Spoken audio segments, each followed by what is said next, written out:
صلی اللہ علیہ یا رسول اللہ وسلم علیہ یا نبی اللہ۔ ایک بہت معروف کلام ہے، میں بہت مختصر پڑھوں گا انشاءاللہ، بہت مختصر۔ جدوں دن حشر کے سوال ہوں گے،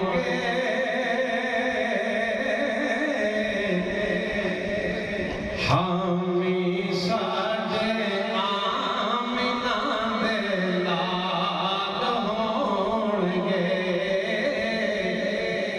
جب روز معاشر کا دن ہوگا نا انشاءاللہ، بیٹا چھوڑ جائے گا اللہ تک، بہن بھائی چھوڑ جائیں گے، قبر میں بھی سرکار کرم فرمائیں گے، اور حشر کے دن بھی ان کے کرم سے معاملے جو ہیں وہ بیڑے پار ہونے، جن کا یہ عقیدہ ہے نا کہ سرکار قبر میں کرم فرمائیں گے اور روز معاشر میں جن بھی کرم فرمائیں گے وہ میرے ساتھ مل کے پڑھ لیں کہ جدوں دن حشر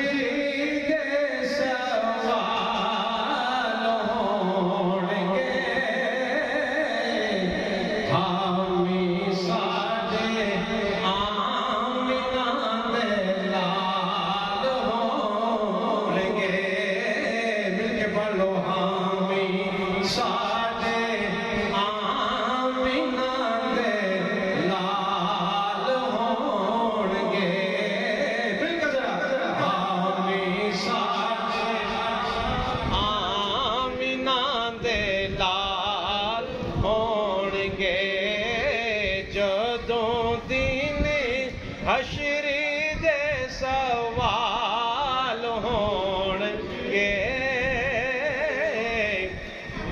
حامی ساڈے آمنہ دے لال ہون گے، اور جنتانوں اے جائیں گی،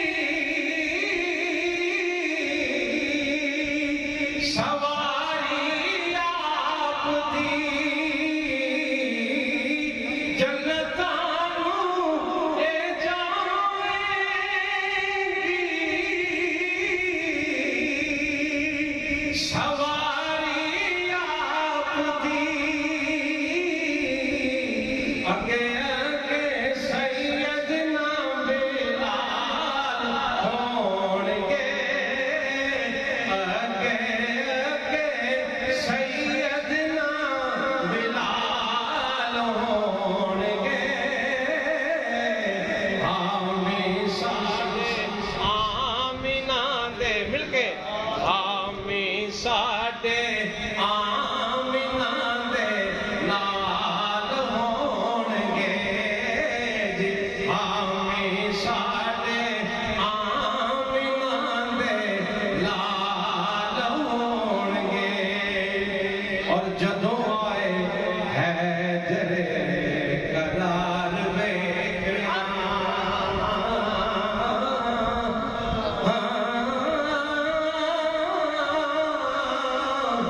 جدوں آئے حیدر قرار ویکھنا، اور جدوں حضرت علی مرتضیٰ شیخ رضا رضی اللہ تعالیٰ عنہ جدوں آپ جنت جانا تے آپ کا کپڑا کھول کی ہونا ہے، سنو تے حضرت علی دی محبت جھوم جاؤ، آپ دا نام لینا بھی عبادت، آپ دا ذکر کرنا بھی عبادت۔ جدوں آئے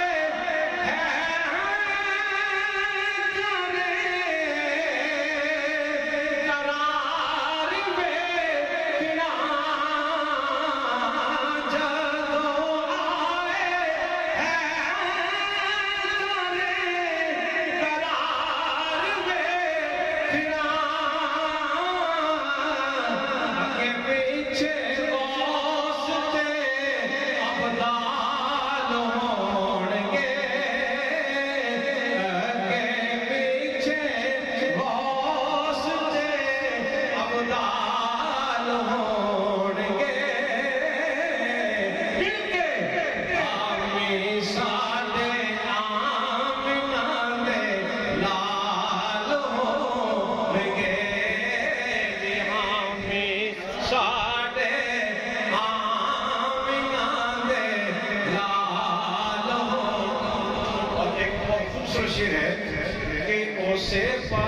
زحمت رسول ہوئے گی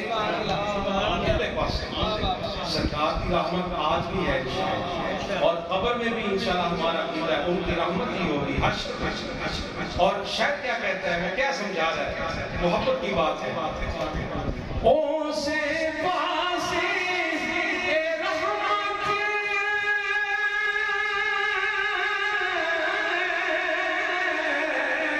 او سے پاسے رحمت رسول ہوئے گی جیڑے پاسے فاطمہ دے لال ہون گے جیڑے پاسے مل کے جیڑے پاسے فاطمہ دے لال ہون گے ہمیں ساڑے آمینہ دے لال ہون اور سانو بخشوان لئی خدا دے سامنے سانو بخشوان لئی خدا دے سامنے سیدان دے سونے سونے بال ہون گے سیدان دے سونے سونے بال ہون گے ہمیں ساڑے آمینہ دے اور آپ سارے آنوں پئی ہوئے گی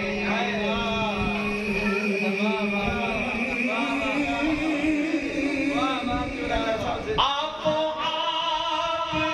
کے سارے آنوں پئی ہوئے گی یہ شاید جو ہے روز معاشر کا نقشہ پیش کرتا ہے کہ جب بیٹا باپ کو نہ پہچانے گا تو آپ پہچانیں گے لیکن اپنے گناہوں کے شرابور میں ڈوبے ہوں گے کوئی پیٹ تک ہوگا کوئی سینے تک ہوگا کوئی میرا جیسا گناہگار سر سے اوپر پانی ہوگا بڑی پریشانی کا اس وقت سرکار کرم فرمائیں گے کیا فرمائیں گے کہ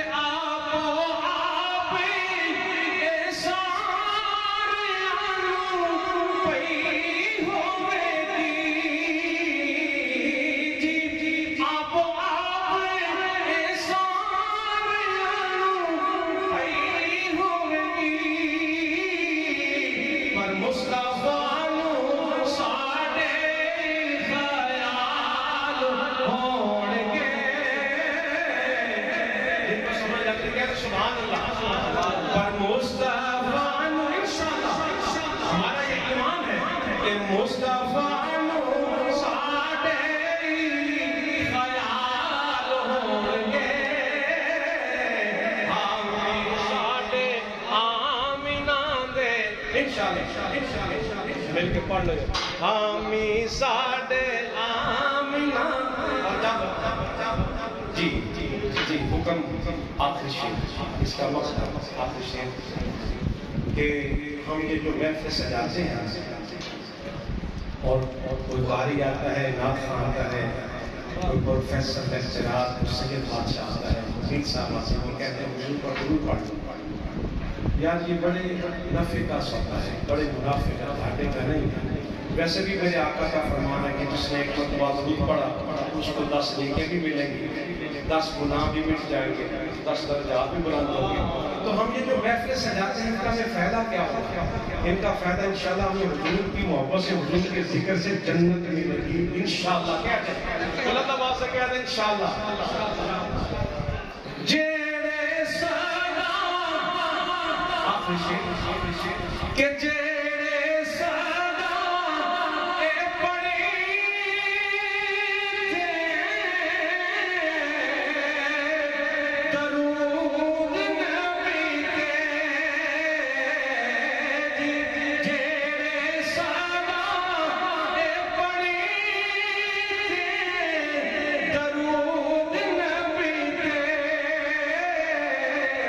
جنت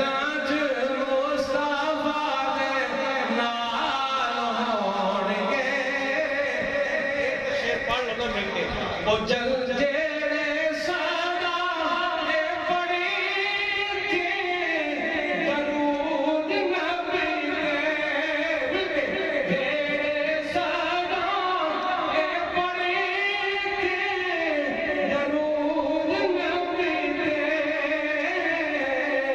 او جنت آجی مصطفیٰ دے نال ہونگے سادے آمن دے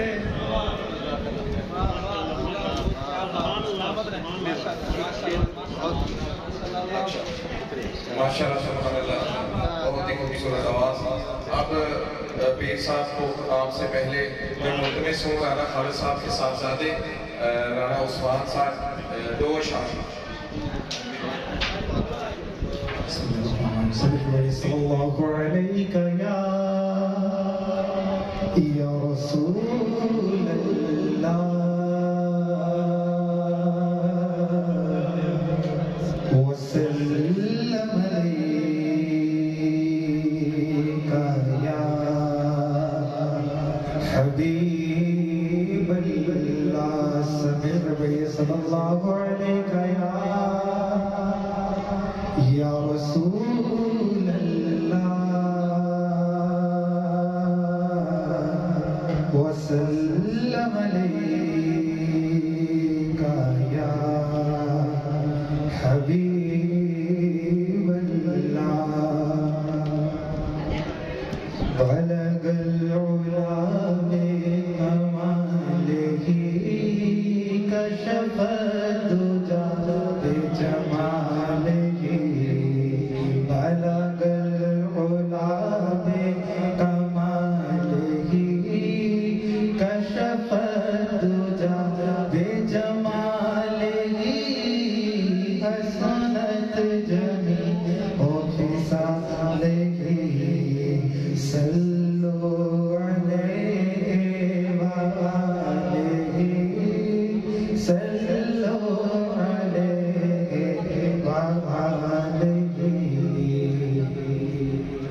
وہ کمال حسن حضور ہے کہ گمان نہ سے جگہ نہیں، وہ کمال حسن حضور ہے کہ گمان نہ سے جگہ نہیں، یہی پھول ہار سے زور ہے، یہی شمع ہے کہ دھواں نہیں، صلوا علیہ وآلہ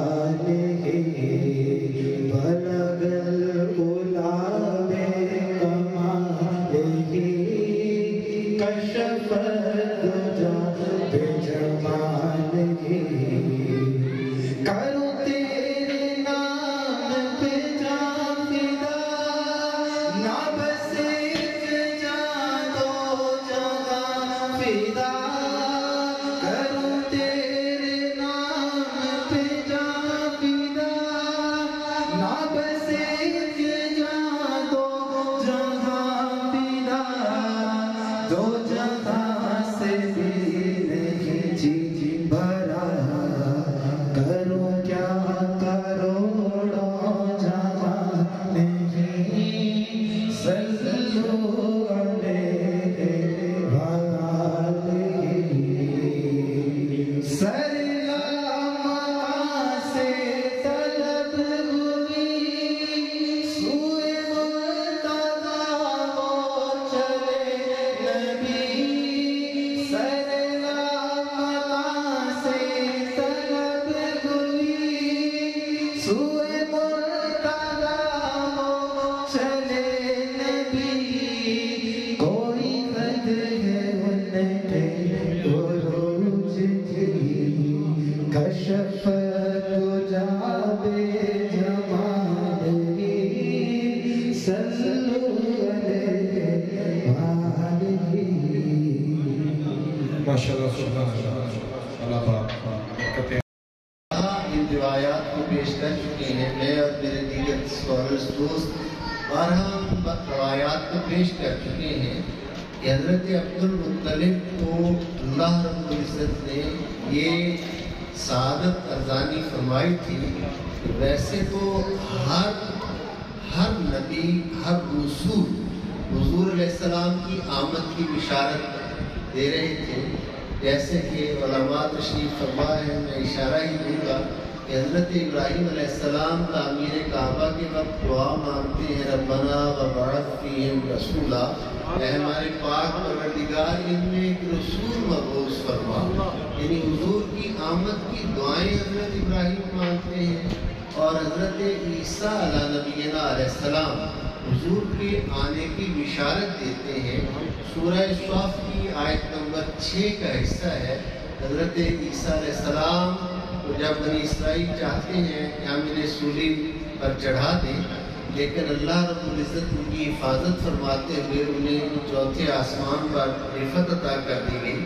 تو اس واقعہ سے پہلے جناب عیسیٰ علیہ السلام سے ان کے دو جو خیرخواہ اور سمجھنے کے لیے ہم کہتے ہیں صحابی کہہ لیں، سریانی زبان میں حواری کا لفظ استعمال ہوتا ہے، جو ان کے سنگی تھے، رفقا تھے، انہوں نے پوچھا حضور آپ اللہ کے رسول ہیں، آپ کے بعد ہدایت کا کیا بنے گا؟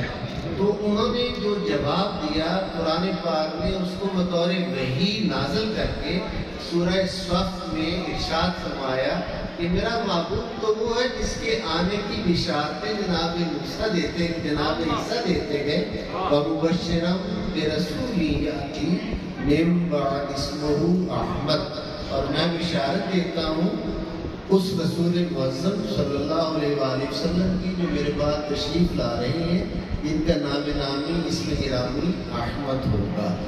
اب ذرا ایک بات بہت ہی توجہ سے میں سیرت طیبہ کا خوبصورت گوشہ برکت کے لیے یہ پیش کرتا ہوں کہ اپنے موضوع پہ آتے ہیں۔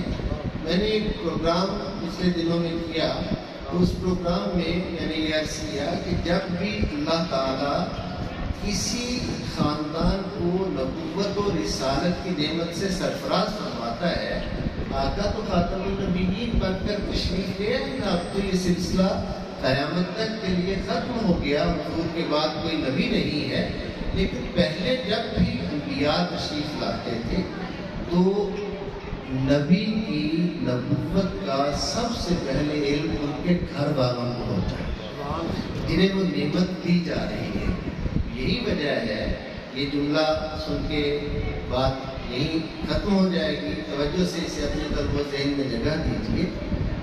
یہی وجہ ہے کہ جو نام حضرت عبد المطلب نے رکھا محمد، قرآن حکیم نے 4 مقام پر اس اسم محمد کو بیان کیا ہے، اور جو نام حضرت آمنہ سلام اللہ علیہ نے احمد رکھا، قرآن حکیم نے 1 مقام پر یہ جو آیت میں نے پڑھی اس میں اسے بیان کیا ہے۔ گویا انہیں یہ معلوم تھا کہ یہ ہستی کون آ رہی ہے، اسی لیے وہ نام رکھے جو اللہ کے ہاں عرش پر حضور کے نام تھے، انہیں معرفت دی گئی، وہ نام رکھے گئے، اور پھر 100 اونٹ کا عقیقہ کرنا۔ لیکن ہمارے لیے حکم یہ ہے کہ بیٹا ہو تو 2 جانور جو قربانی کی عمر میں ہوتے ہیں، اور بیٹی ہو تو 1 عقیقہ۔ عام حکم یہ ہے اگر گنجائش نہ ہو تو بیٹے کا عقیقہ بھی 1 جانور سے کیا جاتا ہے، لیکن مسنون یہ ہے کہ 2 جانور، بکرا قربانی کی عمر کا یا بڑا جانور جس میں 7 حصے دار ہوتے ہیں تو اس طریقے سے 7 حصے بنیں گے۔ حضرت عبد المطلب حضور کی آمد پر 100 اونٹ کا عقیقہ کرتے ہیں۔ 100 اونٹ کے کتنے حصے بنے؟ اس کی اور پھر 3 دن کے لیے حافظ ابو نعیم اصفہانی روایت کرتے ہیں، 3 دن کے لیے حضرت عبد المطلب نے مکہ میں پیغام بھیجا کہ کوئی اپنے گھر میں کھانا نہ بنائے بلکہ ہمارے دسترخوان پر آ کر کھانا، ہمارے دسترخوان پر آ کر کھانا۔ اب جب وہ پیغام پہنچا، لوگ آئے، لوگوں نے آ کر حضرت عبد المطلب سے پوچھا کہ یہ اتنی بڑی دعوت، کیونکہ حضرت عبد المطلب کے والد بزرگوار جو ہیں ان کا اصل نام تو عمر ابن عبد مناف ہے، لیکن ان کا لقب ہاشم حضور کے پردادا کا پڑا ہی اس لیے تھا کہ حضرت ہاشم کا معنی ہے روٹی توڑنے والا، دسترخوان بہت کھلا تھا، دنیا آتی تھی کھاتی تھی۔ انہوں نے کہا کہ آپ کا باپ بھی بڑا سخی تھا، دسترخوان وسیع تھا، لیکن یہ 3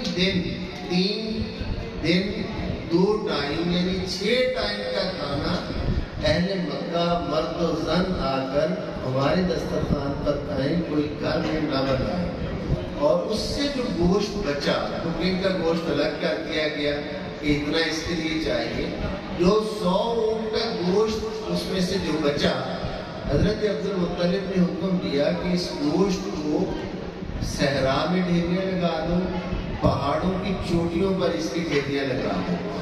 اب یہاں آدمی دنگ رہ جاتا ہے، حیرت زدہ رہ جاتا ہے کہ انسانوں کے لیے دعوت اتنا بڑا اہتمام، نبی رحمت تشریف لائے نا، رحمت للعالمین آئے ہیں، رحمت للعالمین آئے ہیں، عام نبی اور رسول نے سلطان الانبیاء تشریف لائے ہیں، اس آمد پر جشن اور خوشی منائی جا رہی ہے۔ تو میں نے بہت پہلے جب اس روایت کو پڑھا تو میں نے پھر اس کی شرح تلاش کرنے کی کوشش کی کہ 100 اور اتنا بڑا گوشت، اور جنگل میں صحرا میں پہاڑوں کی چوٹیوں پر گوشت پہنچاؤ، تو مجھے عرفاء نے، اہل معرفت کی کچھ تحریریں ملی، انہوں نے کہا کہ یہ سارا اہتمام اس لیے کیا گیا تھا کہ حضرت عبد المطلب نے کہا کہ انسان تو دسترخوان پر آ جائیں گے، اور یہ محض انسانوں کے لیے نہیں، یہ تو جہانوں کے لیے رحمت بن کر آئے ہیں، اس لیے ہر مخلوق کا رزق جو ہے، پہاڑوں کی مخلوق کا رزق پہاڑوں میں پہنچاؤ، صحرا کی مخلوق کا رزق صحرا میں پہنچاؤ، ڈھیریاں لگا دو گوشت میں۔ میرے اس محمد کے آنے کی خوشی میں کوئی بھی کائنات میں ایسا نہ رہے جو شامل ہونے سے رہ جائے۔ سورۃ الدعا کی بابرکت آیت جو میں نے تلاوت کی، وَأَمَّا بِنِعْمَتِ رَبِّكَ فَحَدِّثْ، جب تمہیں اللہ کسی نعمت سے نوازے تو اس نعمت کا خوب چرچا کیا کرو۔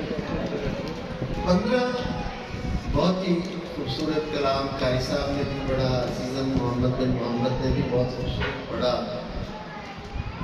میں بہت ہی اہم بات عقیقہ کے حوالے سے عرض کرنا چاہتا ہوں۔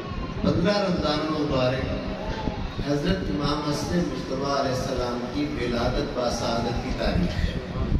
15 رمضان المبارک 3 ہجری، 2 ہجری میں عقد ہوا تھا۔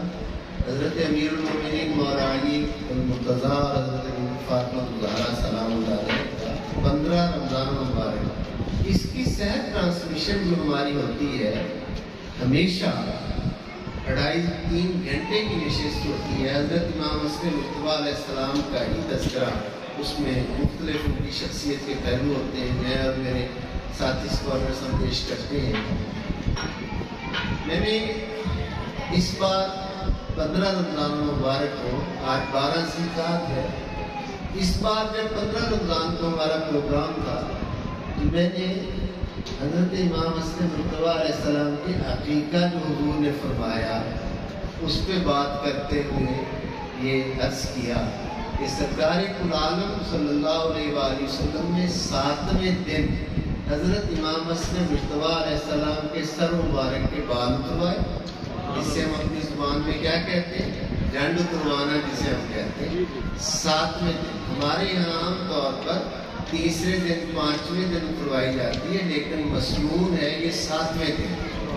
عقیقے کا موضوع ہے، عقیقے کے مسائل بھی ساتھ ساتھ آتے جائیں گے، آپ نے ذہنوں میں اتارنا ہے، اس کو محفوظ کرنا ہے۔ 7ویں دن بال اتروائے آقا صلی اللہ علیہ وآلہ وسلم نے، اور ان بالوں کے برابر چاندی خیرات کی، ان بالوں کے برابر چاندی خیرات کی، اور 2 جانور 2 بکرے ذبح کر کے حضور علیہ السلام نے عقیقہ فرمایا۔ میں نے یہ بات کرتے ہوئے ایک جملہ کہا جو بڑا مزیدار تھی، میں تو سمجھتا ہوں میں اس قابل کہاں ہوں۔ وہ جملہ آپ سب اہل محبت کی نظر ہے، خصوصاً محمد بن محمد نے بڑا ہمارا خون گرما دیا ہے، تو مجھے اہل بیت اور سارا ذکر سنا کر میں نے یہ جملہ عرض کیا تھا کہ اگر امام حسن مجتبیٰ تشریف نہ لاتے تو امت مصطفیٰ کو عقیقے کے مسائل ہی پتہ نہ چلتے ہیں۔ یہ ان کی تشریف آوری کی برکتوں میں سے ایک برکت ہے کہ وہ تشریف لائے، حضور نے عقیقہ کیا، اور پھر اس امت کو پتہ چلا کہ بیٹا ہو تو اس کے آنے کی خوشی کیا منانے کا طریقہ کیا اختیار کرنا۔ یہ فیضان ہے حضرت امام حسن مجتبیٰ، یہ ان کی آمد کی خوشی ہے۔ تو یہ مسئلہ تو یہ سمجھ میں آیا کہ بال کے برابر چاندی، یعنی وزن تو نہیں ہو سکتا، کوئی ہزار پنہ سو جو اللہ توفیق عطا فرمائے، وہ خیرات اس نیت سے کریں کہ آقا صلی اللہ علیہ وآلہ وسلم کی یہ مبارک سنت ہے، بالوں کے برابر چاندی کے پیسے خیرات کرتے ہیں۔ یہ میں آپ کی آسانی کے لیے میں نے کہا، ویسے جیولر رانا صاحب ہے، چاندی کا ریٹ وہ بتائیں گے، میں نے تو آپ کی آسانی کے لیے کہہ دیا ہے کہ ایسے کرتے ہیں۔ عزیزان محترم، یہ بات اہم ہے کہ حضرت امام حسن مجتبیٰ علیہ السلام تشریف لائے تو عقیقہ حضور علیہ السلام نے کیا، حضرت امام حسین علیہ السلام تشریف لائے تو اسی طرح حضور علیہ السلام نے 7ویں دن عقیقہ جو ہے وہ کیا۔ اب ذرا ہم کیوں حضور کی اہل بیت کا، حضور کے پیارے صحابہ کا، ان سب ہستیوں کا ہم بار بار ذکر کر کے اپنے ایمان کو جلا بخشتے ہیں اور کیوں ذکر کرتے ہیں؟ آئیے ذرا اس بات کو سمجھیں کہ امام حسن مجتبیٰ علیہ السلام تشریف لائے تو حضرت جبرائیل امین علیہ السلام آئے اور آ کر عرض کیا کہ پروردگار عالم نے اس شہزادے کا نام جو ہے وہ حضور علیہ السلام کی خدمت میں عرض کیا، اس کا نام جو ہے وہ اللہ نے تجویز کیا ہے، بذریعہ وہی نام آتا ہے حسن نام، یہ حضور کے لیے خدمت میں پیش کیا گیا ہے کہ یہ نام مبارک ہے، یہ اللہ نے بھیجا ہے۔ حضرت امام حسین علیہ السلام تشریف لائے تو اسی طرح سیدنا جبرائیل امین علیہ السلام آئے اور عرض کیا کہ اللہ نے نام حسین جو ہے وہ رکھا ہے۔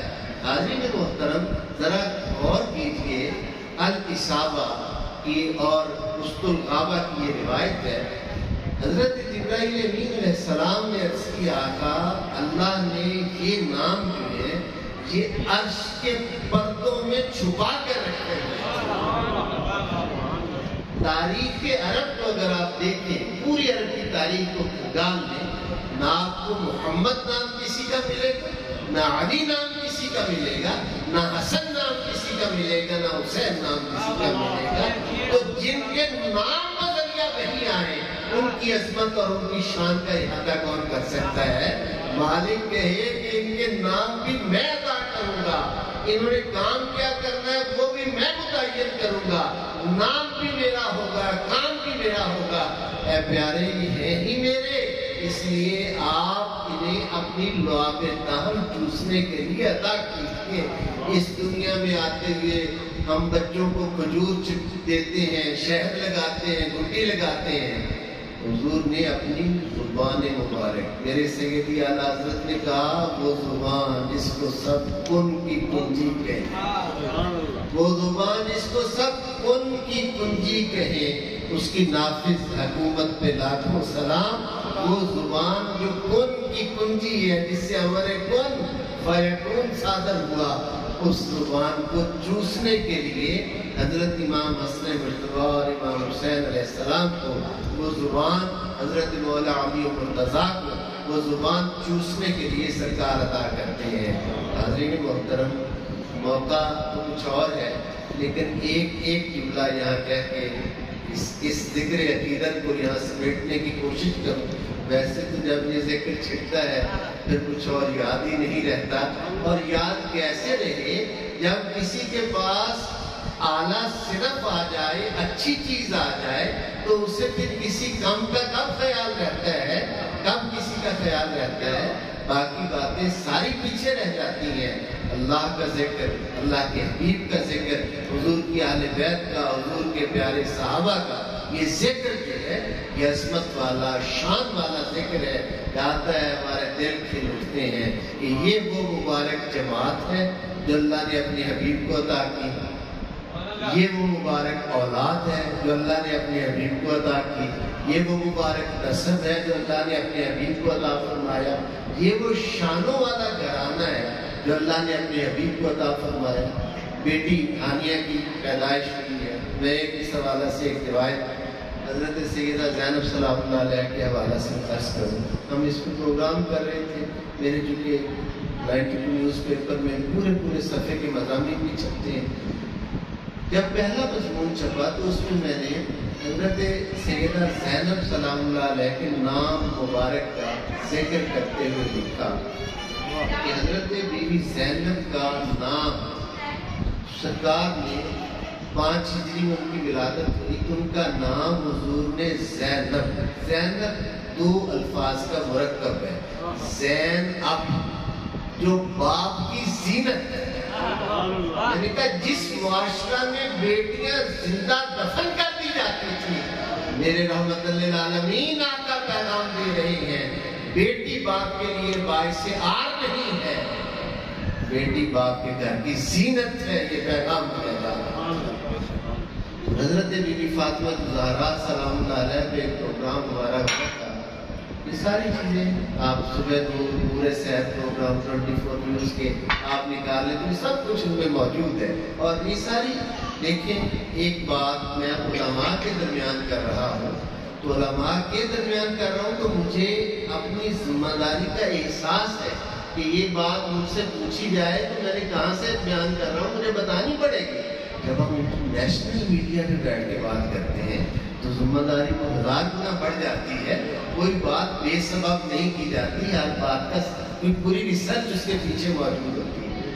حضرت بی بی فاطمہ زہرا سلام اللہ علیہ کا ذکر کرتے ہوئے میں نے یہ بات کہی تھی کہ تاریخ عرب کھنگال کر دیکھ لیں، ہمارا تو شعبہ ریسرچ ہے، ہم نے تو یہ سارے کام کیے ہوئے ہیں، جسے شوق ہے وہ ہم سے آگے پہنچنے یا تاریخ عرب کھنگال کے دیکھ لیں کہ حضرت فاطمہ زہرا سلام اللہ علیہ کی تشریف آوری سے پہلے عرب میں جو بیٹیاں زندہ دفن ہو گئی سو ہو گئی، فاطمہ کی تشریف آوری کی برکات میں سے ایک بڑی برکت یہ ہے کہ حضرت فاطمہ زہرا کی آمد کے بعد عرب میں کوئی بیٹی زندہ دفن نہیں ہوئی، بلکہ حضور ان کے آنے پر اٹھ کر کھڑے ہو کر بتاتے ہیں کہ بیٹیوں کی تکریم کیسے کرنی ہے، بیٹیوں سے پیار کیسے کرنا ہے، بیٹیوں سے پیار کیسے کرنا ہے، بیٹیوں کی تکریم کیسے کرنی ہے۔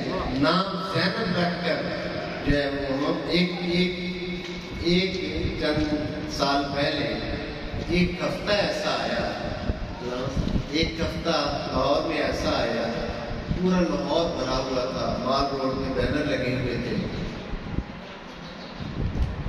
حقوق نسواں کے اس حوالہ سے۔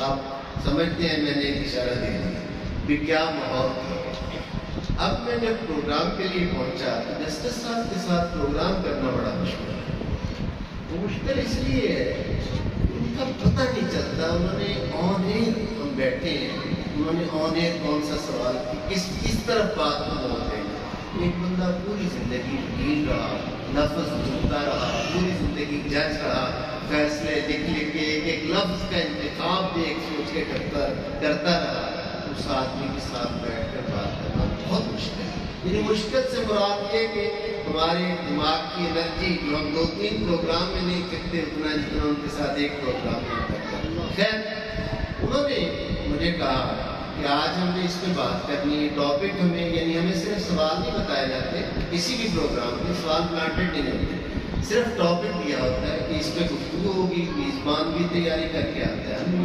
مہمان جو ہوتے ہیں تیاری کر کے آتے ہیں۔ انہوں نے موضوع اور تھا، انہوں نے مجھے کہا کہ ہم نے اس موضوع میں آج کے اس موضوع میں یہ جو ماحول ہے آپ نے دیکھا ہے، اس موضوع پہ بات کرنی ہے، آپ کریں گے؟ میں نے کہا کریں گے۔ آپ آپ کے ساتھ بیٹھ کے فوجی سے کسی نے پوچھا کہ لڑیں گا اس کے بھرتی کرنے واسطے ہوئے، میں نے کہا آپ کے ساتھ بیٹھ رہے ہیں، آپ نے پوچھ رہے تو پھر کریں گے، یہ اس موضوع میں بات کریں گے ٹھیک ہے بات کر رہے ہیں۔ اب جب ہماری بات شروع ہوئی، انہوں نے اپنے ذہن میں سوال ترتیب دیے، ہم نے جواب ترتیب دیا، انہوں نے کون سا داؤ نکالا، ہم نے اس لاک کو کھولنا کیسے، نکلنا اس سے کیسے، بات شروع ہو گئی۔ بات کرتے کرتے یہ میں علماء کی جو موجود ہے نا، میں اس لیے یہ بات پیش کر رہا ہوں کہ اس بات کو آگے پھیلائیں، یعنی میں تو خادم ہو سکتا، لیکن ایک بات نالج میں آئے گی، اس کو آگے اس کا تذکرہ کیا جاتا ہے۔ میڈیا کے لوگ بھی موجود ہیں، علماء بھی موجود ہیں، میراب و منبر بھی موجود ہے، اور ہمارا جو ہے یہ باخبر ہر خبر پر نظر، ہر خبر پر نظر ہے، پتہ نہیں ہر نظر پر خبر ہے کیا ہے پتہ جانے، لیکن بہت اچھا اجتماع ہے۔ یعنی گفتگو جب شروع ہوئی، انہوں نے کہا بات سنیں، مردوں سے مظلوم طبقہ ہی کوئی نہیں، تو اپنے حقوق کی بات کرتی ہے، مظلوم تو مرد، ایسا کہ وہ کیسے؟ کہا کہ عورتوں کی تو شان میں پوری کی پوری قرآن میں صورت ہے، سورۃ النساء، مردوں کی شان میں کوئی صورت دکھائے، سورۃ الرجال ہے، مردوں کی شان میں تو صورت نازل نہیں، عورتوں کی تو شان میں صورت نازل ہے۔ اصل میں بات کیا ہے اس میں بات کیا ہے؟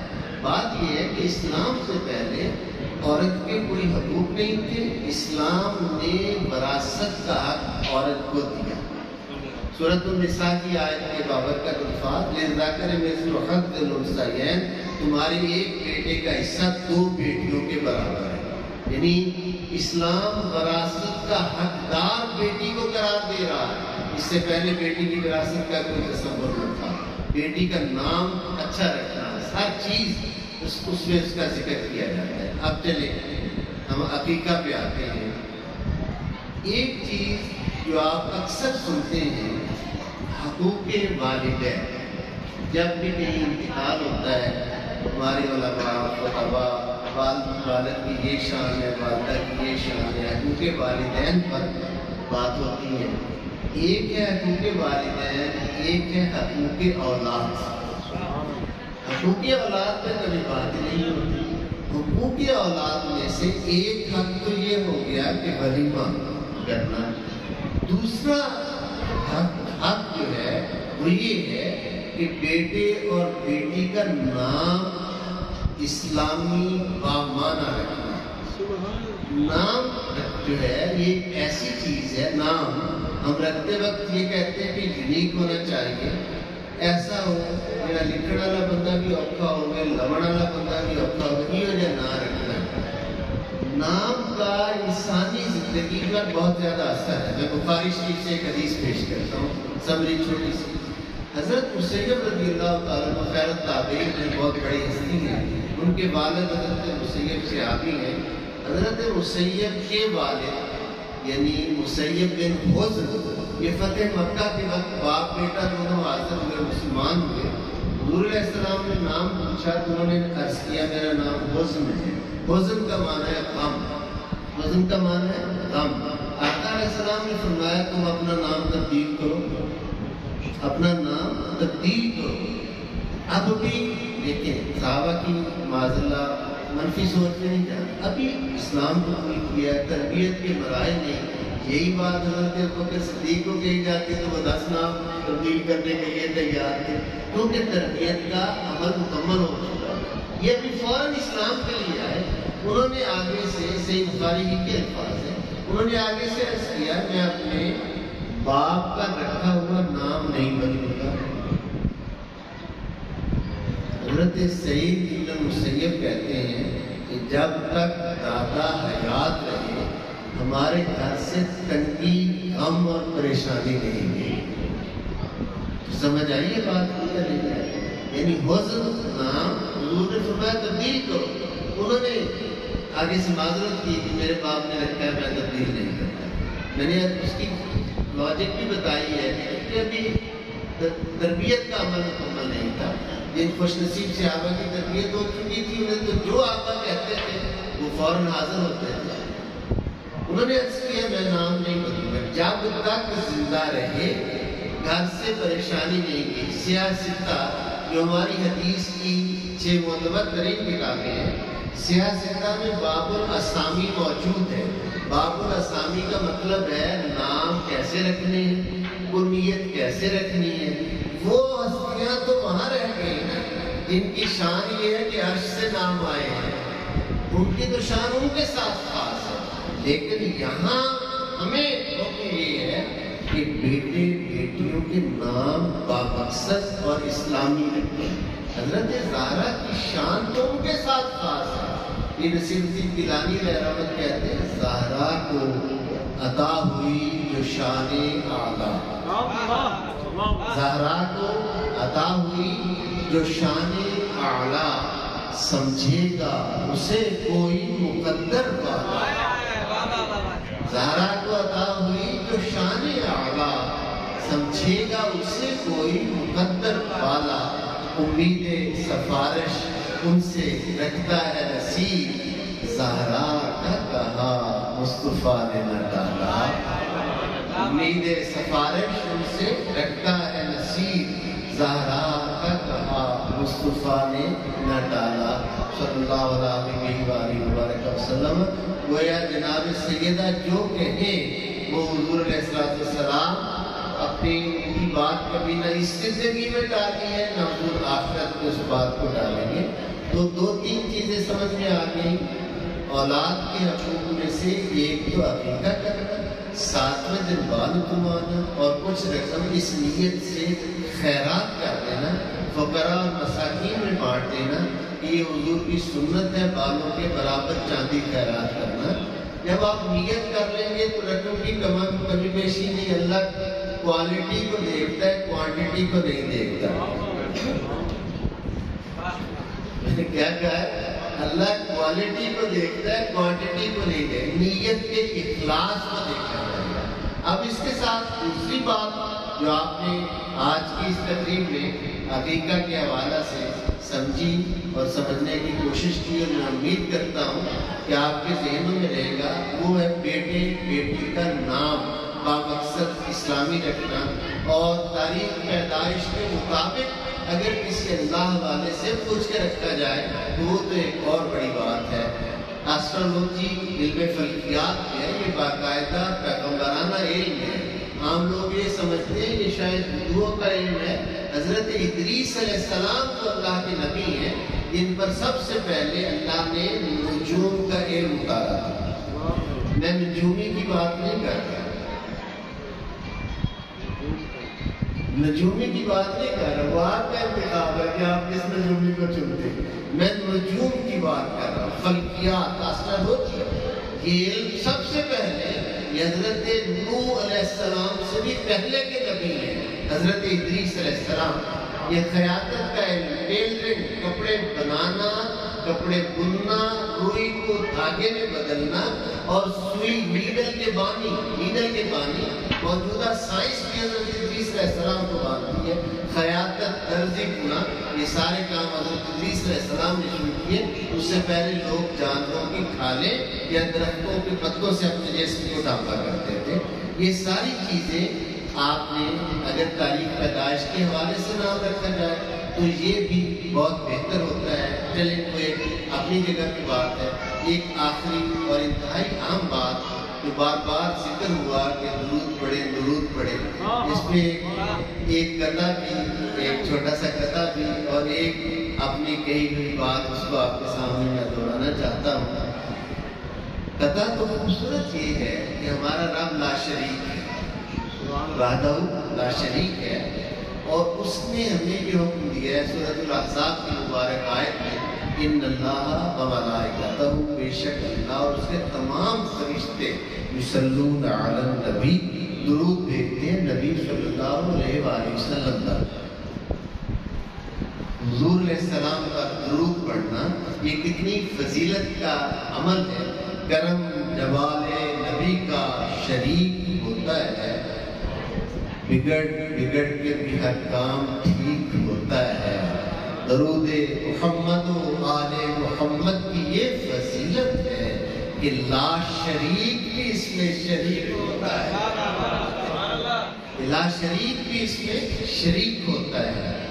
اب ایک بات، دوسری بات بہت ہی اہم ہے اور میں اسی پہ گفتگو کرنا چاہوں گا کہ بہت عرصہ پہلے میں نے توفیق الہی سے یہ بات کی اپنے بزرگوں کے کرم سے کہ جب کوئی شخص یہ بات ذہن نشین کرے کہ کرامن کاتبین، باقاعدہ اسی نام کے ساتھ کرامن کاتبین، یہ دو فرشتے میرے اور آپ کے دائیں کندھے پر بائیں کندھے پر ہیں، جو ہمارے دائیں کندھے والا نیکیاں لکھتا ہے، بائیں کندھے والا خدا نخواستہ ہم سے کوئی غلطیاں ہو جائیں تو وہ لکھتا ہے۔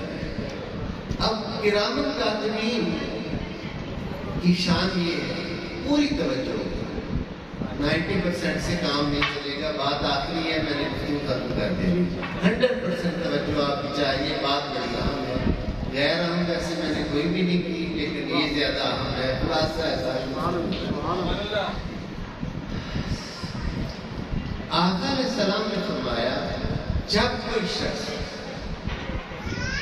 مجھ پر، اچھا کرامن کاتبین یعنی جب آدمی ایک حالت میں ایک وقت میں ایک ہی کام کرتا ہے، جب کوئی نیکی کرے گا تو یہ دائیں فرشتہ یہ اس کو لکھ رہا ہے، بائیں والا ریسٹ کر رہا ہے۔ خدا نہ خواستہ اللہ ہم سب کو محفوظ رکھے، لیکن ہم معصوم نہیں ہیں، خطا کار ہیں، اسی لیے ہمارے لیے اللہ نے توبہ کا دروازہ مرنے تک کھلا رکھا ہے کہ میرے بندو جب آ جاؤ، تمہارا رب غفور الرحیم ہے، تمہارے رب کی رحمت تمہارا انتظار کر رہی ہے۔ یہ جو فرشتہ ہے اگر کوئی کوتاہی ہوتی ہے تو یہ لکھتا ہے، یہ فارغ بیٹھا ہوتا ہے۔ میں نے اس کو گفتگو کرتے ہوئے ایک بار ایسے ہی کچھ جملے ذہن میں آ گئے، اور یہ عطائیہ جملے ہوتے ہیں، کرم ہوتا ہے، یہ ایسے نہیں آتے جو ہر وقت نسبتوں کا سایہ ہم اپنے سروں پہ لیے پھرتے ہیں، یہ ان کی برکتیں ہوتی ہیں۔ میں نے یہ عرض کیا کہ درود پڑھنا ایک ایسا عمل ہے جو بیک وقت دونوں فرشتوں کو مصروف کر دیتا ہے، یہ بھی مصروف ہو گیا، یہ بھی مصروف ہو گیا۔ کیسے مصروف ہو گیا؟ باقی تو کوئی عمل ایسا نہیں ہے، یا یہ مصروف ہوگا یا یہ مصروف، آپ بس منظر سمجھتے بات ہے۔ اب درود پڑھنا اس لیے دونوں کو مصروف کر دیتا ہے کہ میرے آقا صلی اللہ علیہ وسلم نے فرمایا جب کوئی شخص مجھ پر درود بھیجتا ہے تو اللہ رب العزت اسے 10 نیکیاں عطا کرتے ہیں، اس کے 10 درجات جو ہے وہ بلند ہو جاتے ہیں، اس کے 10 گناہ جو ہے وہ معاف ہو جاتے ہیں۔ اب درود میں نے ایک پڑھا، یہ میری نیکیاں لکھنے میں لگ گیا، یہ میرے درجات بلند کرنے میں لگ گیا، یہ میرے گناہوں پہ لکیر لگانے میں لگ گیا، 10 گناہ معاف کر دو، یہ بھی کاٹ دو، یہ بھی کاٹ دو، یہ بھی کاٹ دو۔ درود پڑھنا ایک ایسا عمل ہے جس نے کرامن کاتبین کو دونوں فرشتوں کو بیک وقت مصروف کر دیا۔ اسی درود سے ہم بھاگتے ہیں، ہم کہتے ہیں قاری صاحب کہہ رہے ہیں، ہم کہتے ہیں وہ کہہ رہے ہیں، ارے نہ یہ کہتے ہیں نہ میں کہتا ہوں، وہ کہتا ہے جس نے زندگی دی ہے، جس نے زبان دی ہے، وہ کہتا ہے میں بھی بھیجتا ہوں، میرے فرشتے بھی بھیجتے ہیں، اہل ایمان تم بھی بھیجو۔ کام تو دیکھو کتنا بڑا ہے جو وہ مالک خود کر رہا ہے، اس کے سارے فرشتے کر رہے ہیں، اس کام میں ہمیں بھی شامل ہونے کی دعوت دی جا رہی ہے، اسی سے شرم آ رہی ہے۔ سمجھ آ گئی بات؟ تو اللہ رب العزت ہم سب کو اپنے پیارے نبی علیہ السلام کی مبارک محبت، حضور کی اہل بیت کی، حضور کے پیارے صحابہ بزرگان دین کی محبت نصیب فرمائے، ان بچوں کو مولا خوشیاں عطا فرمائے، اس گھر میں برکتیں عطا فرمائے۔ بالخصوص میرا اس گھر میں جو سب سے پہلا سب سے بڑا پیار ہے وہ رانا خالد صاحب کے ساتھ ہے، مالک صدقہ حضرت سید سجاد بیمار کربلا کا انہیں شفا کاملہ عطا فرمائے، اور ان کا سایہ اپنے اولاد کے سروں پر ہمیشہ قائم رکھے۔ جو وہ ماں باپ جو بیٹے بیٹیوں کے لیے پریشان ہیں، اللہ رب العزت حاضرین حاضرات میں ان ماؤں کی پریشانیوں کو دور کرے، ان والدین کی پریشانیوں کو دور کرے، ان کے نیک سبب بنائے۔ ذات پاک پروردگار بیماروں کو شفا عطا فرمائے۔ آمین۔ معزز حاضرین، حضرت پیر عبدالشکور صاحب کا بیان آپ سماعت فرما رہے تھے، چونکہ جب کوئی عالم دین درمیان موجود ہوتا ہے تو ذہن میں بہت سے سوالات ایسے ہوتے ہیں جو مذہبی سوالات جن کا جواب آج تک ہمیں نہیں ملا. تو میں اس حوض کو اوپن کرتا ہوں کہ اگر کوئی کسی کے ذہن میں مذہبی حوالے سے، دینی حوالے سے تربیتی نشست کے لیے میں یہ گزارش کروں گا، کیونکہ آج ہمارے محترم پیر و مرشد ہمارے درمیان موجود ہیں، تو ان سے ہم کچھ نہ کچھ حاصل کر کے یہاں سے اٹھیں. تو میں گزارش کروں گا اگر کسی کے ذہن میں کوئی ایسا سوال ہے جو سمجھنا چاہے تو میں گزارش کروں گا کہ وہ اپنی نشست سے اٹھیں اور حضرت صاحب کی خدمت میں وہ سوال پیش کریں تاکہ ہم اس سے بھی مستفید ہو سکیں. میرا پہلا سوال یہ ہے، میں عوام کی عکاسی کر رہا ہوں. کیا جو ہم جانور خریدتے ہیں قربانی کے لیے اس میں عقیقہ کے حصے رکھے جا سکتے ہیں؟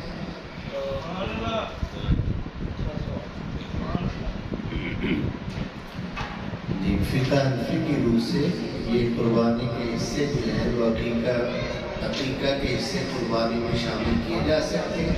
نیت ہر ایک کی الگ الگ ہوگی کہ اگر اس جانور کے 7 حصے ہیں تو 3 حصے قربانی کے ہیں کس کس کے ہیں، اور 4 حصے جو عقیقہ کے ہیں وہ کس کس کے ہیں، تو نیت ساتھ شامل کی جائے گی. السلام علیکم.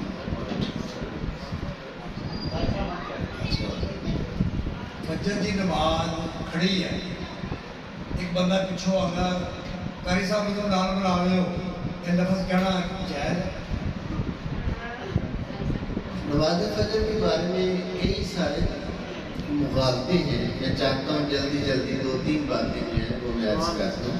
سب سے پہلی بات تو یہ ہے کہ آج کے دور میں جب ہمارے پاس یہ دیکھیں، میں اپنے بچپن میں یا اپنی ارلی ایج میں جب تھا میں ٹائم بھی ساتھ رکھتا تھا، الارم کے لیے ٹارچ ساتھ رکھتا تھا لائٹ دیکھنے کے لیے، اس سے الارم لگاتا تھا لائٹ کے رات میں میں تہجد کے وقت اٹھ سکتا. اب آپ کے موبائل میں لائٹ بھی ہے، ٹائم بھی ہے، الارم بھی ہے، ٹھیک ہے نا، تینوں سہولتیں ہیں. تو آپ اپنی جو قریب جائے مسجد جس میں آپ نماز پڑھتے ہیں اس کی جماعت کے حساب سے آدھا گھنٹہ پہلے ٹائم سیٹ کریں، اٹھیں تسلی کے ساتھ. کیونکہ نماز کا حکم، خصوصاً فجر کی نماز کا حکم یہ ہے کہ آدمی اپنی بشری ضروریات سے فارغ ہو کر تسلی کے ساتھ نماز پڑھے. اس لیے 5-10 منٹ پہلے اٹھیں، تسلی کے ساتھ فارغ ہوں، مسواک وغیرہ کر کے، برش کر کے، دانت صاف کر کے وضو کریں اور سنت ادا کریں. بے شک گھر میں کر کے جائیں، مسجد میں یہ آواز دینا قطعاً مناسب نہیں ہے، اور یہ آواز پر عمل کرنا اس سے زیادہ بڑا گناہ ہے کہ آواز دینے والا عام آدمی ہے، نماز پڑھانے والا امامت و خطابت کے مسائل جاننے والا ہے، اسے اس پہ عمل بالکل نہیں کرنا چاہیے. اور اگر وہ صدر انجمن ہو تو بیچارہ پیش نماز کیا کرے، تنخواہ انہیں دیکھنے. تو ایک بات. اچھا، اس میں ایک اور بات ہے، میری بہنیں بھی سن رہی ہیں، یہ بہت اس سے اگلی جو بات ہے گھروں میں نماز پڑھنے کے حوالے سے. ویسے بھی نماز کا یہ جو جیسے اب یہ ٹائم ہو رہا ہے، مغرب کا وقت ہے، مغرب سے 20 منٹ پہلے سجدہ جو ہے اس کی اجازت نہیں، یعنی 20 منٹ پہلے عصر کی نماز کا وقت ختم ہو جاتا ہے. اسی طرح سورج جب طلوع ہوتا ہے تو طلوع آفتاب کے بعد 20 منٹ تک سجدے کی اجازت نہیں. اس کی وجہ یہ ہے کہ بت پرست جو تھے مشرکین عرب اور بت پرست دونوں اوقات میں بتوں کی عبادت کرتے تھے. اس لیے اسلام نے منع کیا ہے کہ ان 20 منٹ کے اوقات میں سورج چڑھتے وقت، سورج غروب ہوتے وقت عبادت کرنی جائز نہیں. اسلام نے بت پرستوں سے الگ کیا اپنے آپ کو. اس لیے آپ اپنے یہ وٹیکسن کے چارٹ مساجد کے عام ہوں گے، آپ اپنے مساجد میں سے آج 1 جون ہے، لیکن میں بہت سادہ طریقہ بتا رہا ہوں.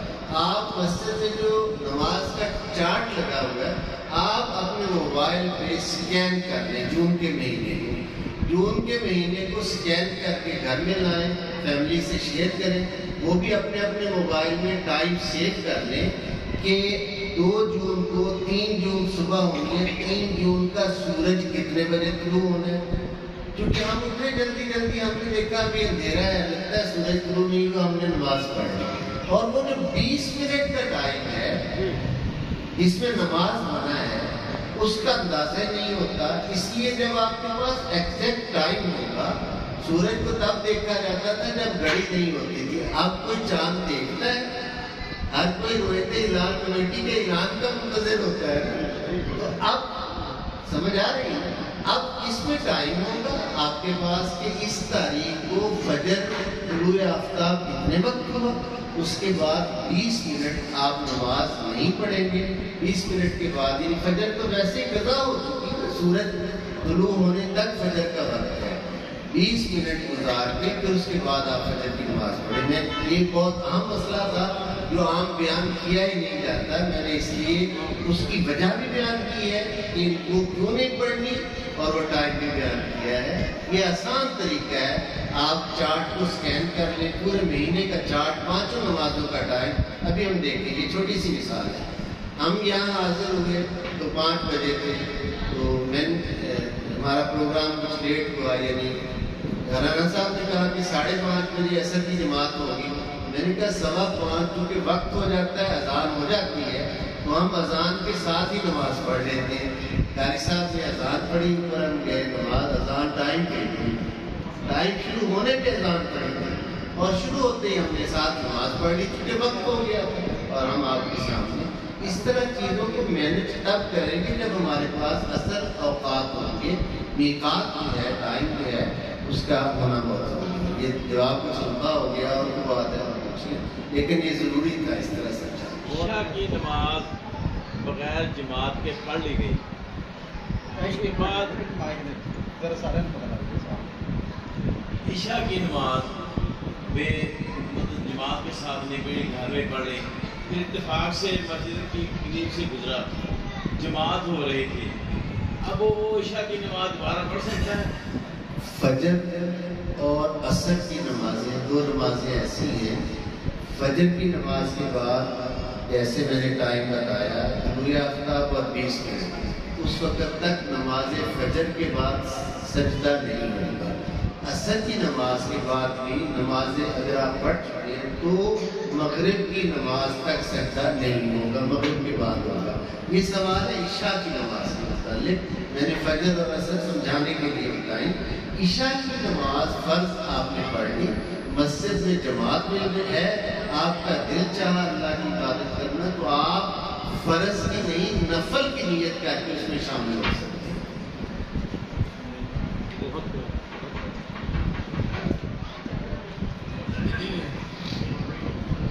جزاک اللہ خیر, بہت شکریہ. نماز کا ٹائم, نماز کی ادائیگی کے بعد آنے شروع ہو گئی, اب نماز پڑھتے ہیں, اس کے بعد پھر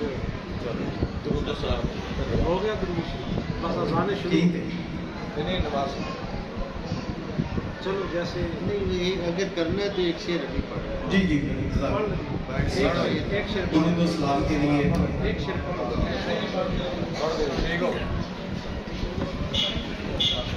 تاجداری